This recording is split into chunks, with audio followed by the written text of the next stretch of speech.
What I want to do is update you a little bit about what's going to go on. You came to the last board meeting, so you know some of this, but I won't go through the whole rate proposal, but you recall we had a rate proposal that was going through our rate commission process, and the last time we talked, I think it had either just been delivered to our board or it was about to be delivered to our board, a rate report.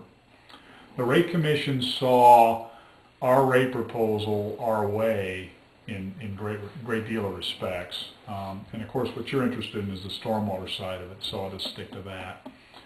We had proposed an impervious charge for base service and then a taxing subdistrict approach for enhanced service. And enhanced service was things like big erosion issues. So what we had thought was going to happen would be a partitioning of our service area into subdistricts that people would then vote on, whether they wanted to tax themselves for enhanced service charges.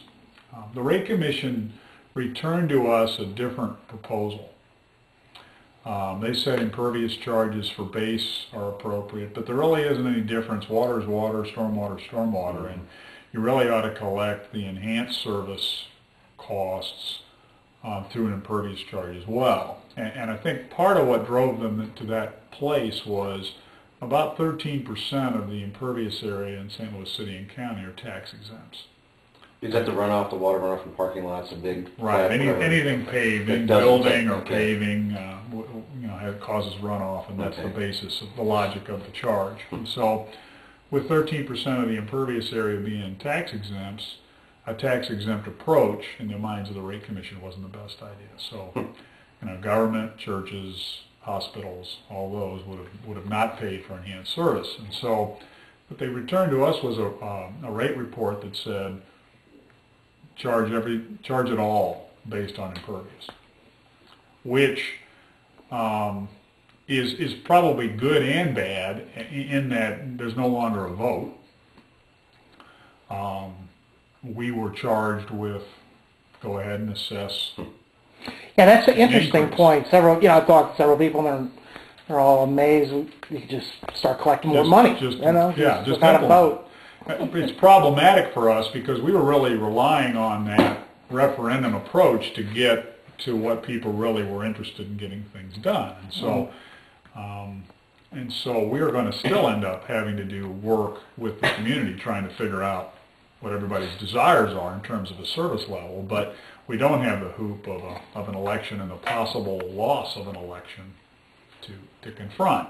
So the rate commission returned to us a report that said escalate the impervious charge over 4.5 years from 12 cents per 100 square feet of imperviousness up to 29 cents. And for the average home, that ends up being, in the final year, about $7.25 a month for stormwater. So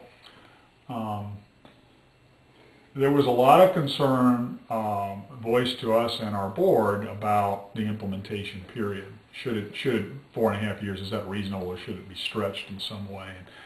And the staff and the rate commission said that's a ceiling, so you could implement it over a longer period of time to try and help people absorb the increase. And so what we've advocated is for a rate increase in steps that goes from next March out to 2014. So it takes a little longer to get out there. And so that's kind of where we are. Now, the Board of Trustees has validated the rate report from the rate commission. That's the first step. And they have deliberated on the rates and have introduced ordinances for both the wastewater and stormwater rates. So as it stands right now, they are positioned to approve rate increases on November 8th, which would mean a wastewater rate increase starts in December and a stormwater in March. We're as confident as you can be about this sort of thing, that it's going to happen. I've certainly been surprised at times, but right now I think we're still in pretty good shape about getting the rates through. So, I mean, obviously, we were talking about, okay, now, your obvious question is, when can we do something?